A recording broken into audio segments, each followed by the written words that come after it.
Alright, so this is going to be the Keith version of how you diagnose the p0175. I know you guys have probably seen this 100 times over, but as you see, it's a current problem on there.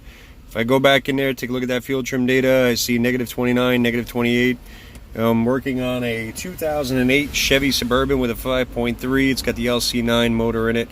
The very first thing I always do whenever I see that is I want to come over here and look at that fuel volatility is showing low, and my fuel alcohol content is showing 75%.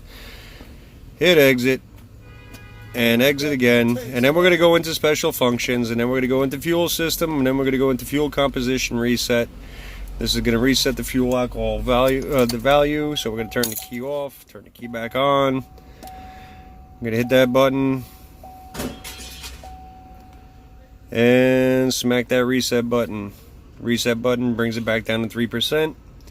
There is a programming update for this if it should happen again. If I see it come back on again and the fuel composition starts to go back up, I'll relook at this car again in about 2 weeks.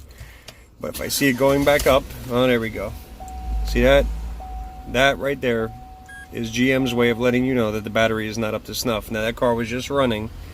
I turned it off and I cranked it up, and right away we lost enough power there. The Tech 2 has no batteries, so when you see that happen there, the instructions to the dealer techs were originally, when this was first designed, to replace the battery in the truck, so they don't have that happen.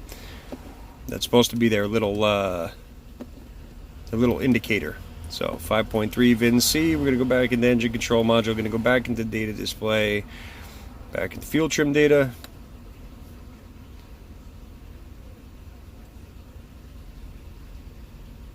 And your short-term, long-term, as you can see, no ridiculous crazy numbers. All that's good. We're just going to jump back over again and look at, if I find it, I probably passed it. There it is. So fuel alcohol content still showing 3%. So now this thing will get driven around a little bit, make sure that everything is good. But that is a car that was had this little bit of a hunting at idle. Just did not want to sit there and get that nice smooth idle. That was the original complaint. And then I looked in there, saw the p0172 and 175 codes, and that's all it was. Pretty basic, kind of cut and dry.